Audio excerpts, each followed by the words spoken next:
Good afternoon, friends and colleagues. My topic today is primary axillary hyperhidrosis and its treatment with onabotulinum toxin A. And I thank the organizers for having me here. Now let's look at the different kinds of sweat glands. We know that there are eccrine glands that produce the sweat that actually causes thermoregulation. And then we have apocrine glands that actually produces the odoriferous sweat that we see post-puberty. But there's also the apoecrine glands. And these apoecrine glands actually have features of both eccrine as well as apocrine glands, typically seen in the axilla post-puberty. They actually develop from eccrine glands.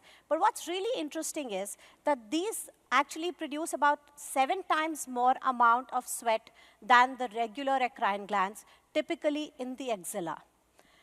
Now, we of course know about thermal sweating, which tends to occur at any time, typically happens on the trunk, and is controlled by thermosensitive, center of the hypothalamus. So this is under hypothalamic control. However, we also have emotional sweating, and this emotional sweating is what we are also going to talk about today. Now, this you have to know tends to occur more on palms and soles and is under cortical control. So it is under the control of cerebral cortex. And this will not occur during sleeping. So it especially occurs and increases when one is anxious, when one has a presentation like me and has to shake hands with someone. So that's when emotional sweating tends to increase. Now, it is very important to know that the pathophysiology is really complex, because what has been seen is we know that hyperhidrosis is excessive production of sweat, much more than what is required for thermoregulation. But what's very interesting is that the number of sweat glands or the size of sweat glands is completely normal, like a normal individual, in patients with hyperhidrosis. Also, histopathologically, they are not different. So why is it that they are producing more sweat? It seems more like a regulatory disorder. And in fact, in times of excessive sweating, electroencephalographic changes have shown an excessive perfusion of the frontal cortex as well. So now, hyperhidrosis can be classified as primary and secondary. We know there are multiple causes of secondary hyperhidrosis, which could be certain drugs, it could be certain infections like tuberculosis, menopause, hypothyroidism, it could be cancers, pheochromocytoma. So we know there's a whole list of secondary causes of hyperhidrosis. And it's important before we start treating or jumping to treating with onabotulinum toxin, we rule out all of these causes of secondary hyperhidrosis. Primary, of course, has an idiopathic origin, and more often than not has a hereditary basis as well. Now, again, hyperhidrosis could be focal, so it could be only at one area, or it could be symmetric or asymmetric. So when it's asymmetric, it goes more in favor of a secondary cause. Now, the difference, and again, as a physician, it's important when the patient comes in. It's very easy to say, oh, you're sweating, let me just do, onabotulinum toxin. But that's not how it is. One has to rule out the causes and do the right diagnosis.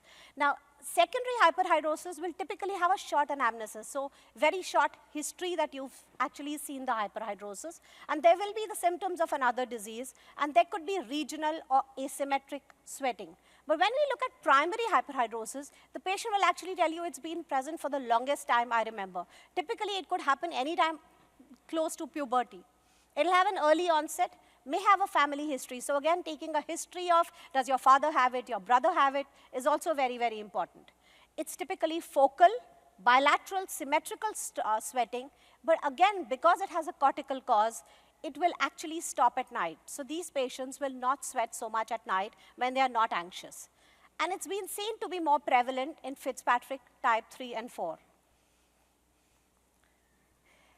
So how do we diagnose? There are certain diagnostic criteria after we've ruled out the secondary causes. The first one, which is most important, is focal visible excessive sweating for 6 months or more with at least 2 of the other following, which is bilateral and relatively symmetric, frequency of at least 1 episode per week, impairment of daily activities. So it's not only just a physical sign. These people are really psychologically and emotionally affected, socially affected as well. So again, it's good to understand how it impairs their daily activities. What is the age of onset? Again, family history, whether it stops during sleep. So this has been, this is a very, very easy classification that was given by the Canadian Hyperhidrosis Advisory Committee, which actually simply has divided into 4 scores. The first being that it's never noticeable and it never interferes with my daily activities.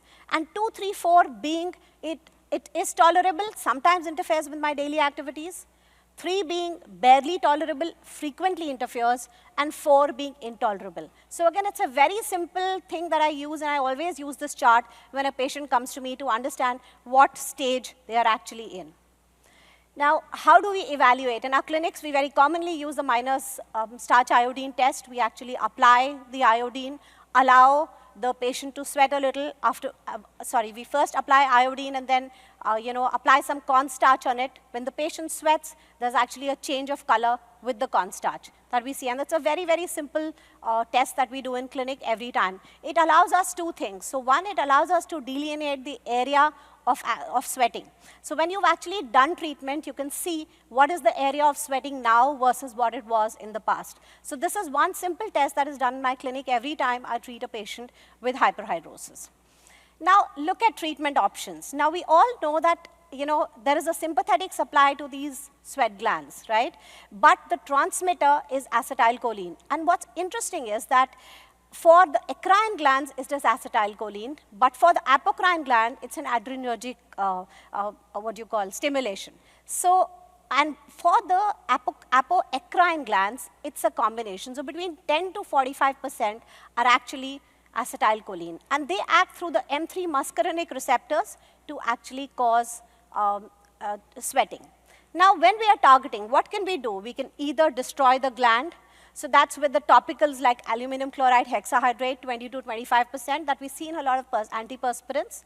And then we have a whole lot of energy-based devices like microwave thermolysis, microneedling radiofrequency, focused ultrasound, or even surgery to destroy these sweat glands. What can we do next? We can block the release of acetylcholine by blocking the M3 receptor. And that M3 receptor typically can be blocked by anticholinergics.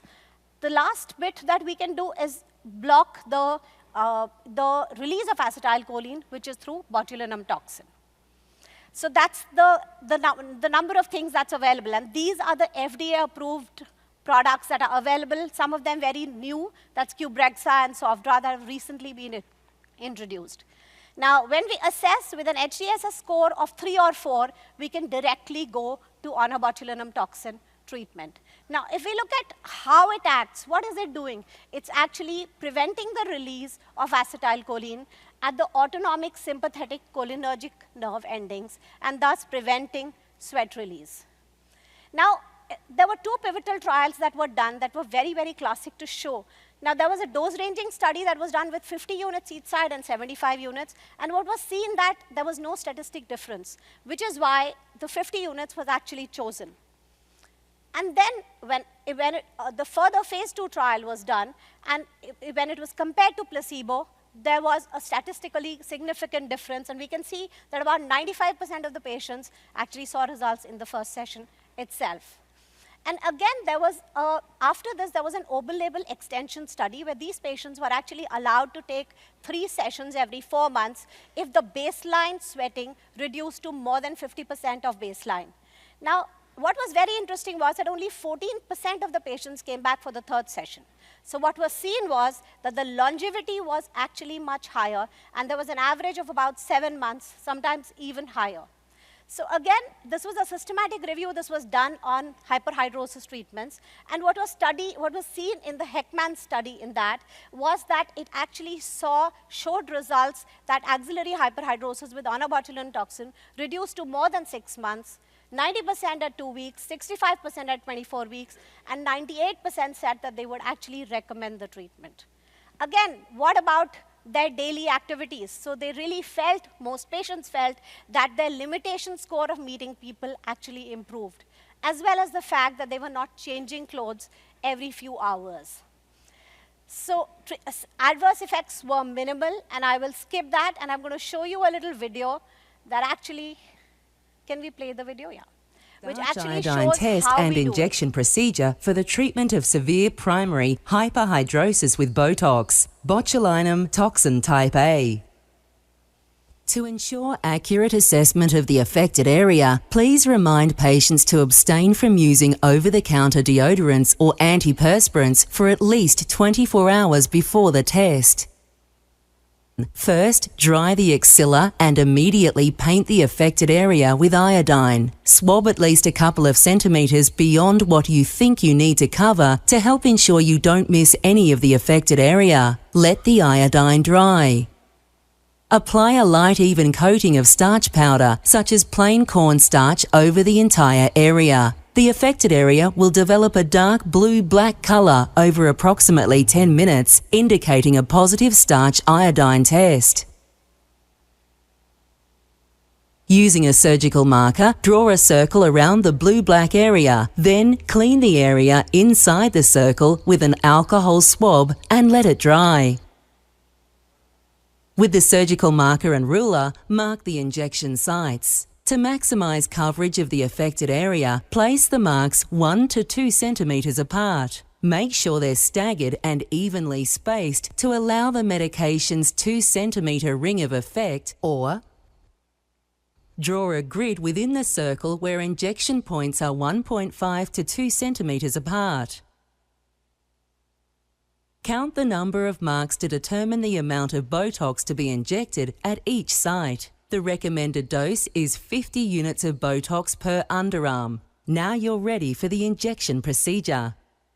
Fill a 30-gauge injection needle with Botox that has been reconstituted with 0.9% non-preserved sterile saline at 100 units of Botox per 4 millimeters of saline. When injecting, place the needle behind each mark to avoid producing a permanent tattoo effect in the skin. Inject at a 45-degree angle with the bevel of the needle up intradermally about 2 millimeters deep. You may see a bleb effect indicating proper intradermal placement of the medication. After injection, clean off the surgical pen marks with an alcohol swab. So again, just to put it all together, it's 50 units per axilla. The 100 units bottle is reconstituted with 4 ml of saline, and then every point is injected with 2.5 to 5 units at every point in a grid that's about 1.5 to 2 centimeters apart. So just to conclude, onabotulinum toxin is a safe and effective modality for moderate to severe primary axillary hyperhidrosis, and there's enough evidence behind it.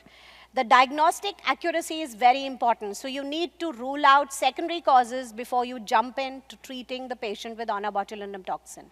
Again, the patient does feel better always with the first dose, and sometimes the longevity is far, far longer than we think, but multiple treatments are required. And it is important to explain to the patient that it's not a permanent modality of treatment. Thank you.